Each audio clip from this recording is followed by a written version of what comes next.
John Jacobs' iconic book, Practical Golf, was hailed for its simplicity by none other than Jack Nicklaus, who valued that as well in how he approached the game.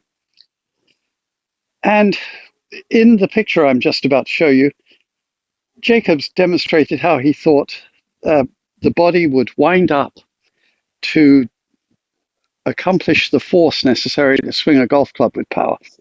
So you had this sort of what looked like a large wooden dowel picture with inserted into it a leaf spring, essentially. And obviously that had been pulled around tautly and then released.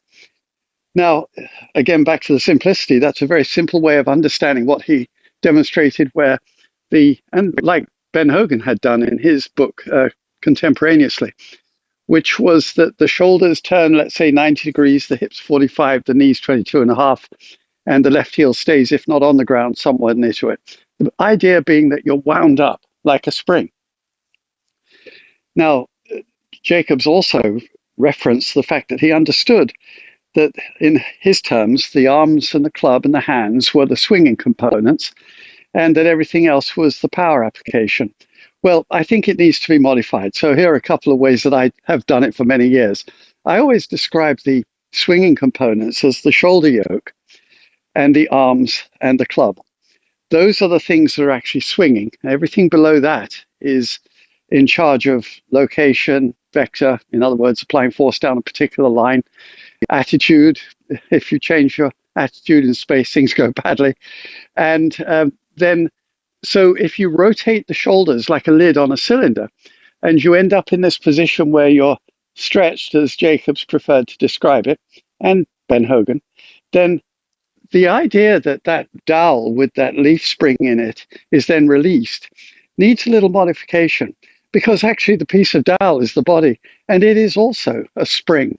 So when you wind it up, you're essentially moving the club faster and faster through the swing, and this has weight and momentum. And as a consequence, not to mention inertia when you get to the end of the swing, where it has thrown itself against the end of the swing. And our job with timing, and Jacobs talks about timing with regard to this, is to time the application of force with the power elements, the body and legs, so that as the club is thundering toward the end of the swing, we're moving in the other direction. And he noted that for most champions, the downswing starts before the backswing ends. So the backswing is going this way. The DeChambeau is a wonderful example of this. And so we're pulling in this direction. The whole point is this. If you release that leaf spring with the body turned into this position, it's just going to flap around here. We need to delay that. And so the leaf spring is one part of the spring, but the other one is the body. And we have to delay the release of the leaf spring, that's the arms, by bringing the body to here and then releasing it. And that's why we have to time it so that we're moving the body in this direction, the legs.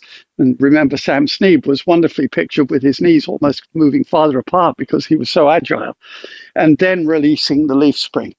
So it's a little bit more complicated than that picture, but obviously that gives a great idea of how to do it.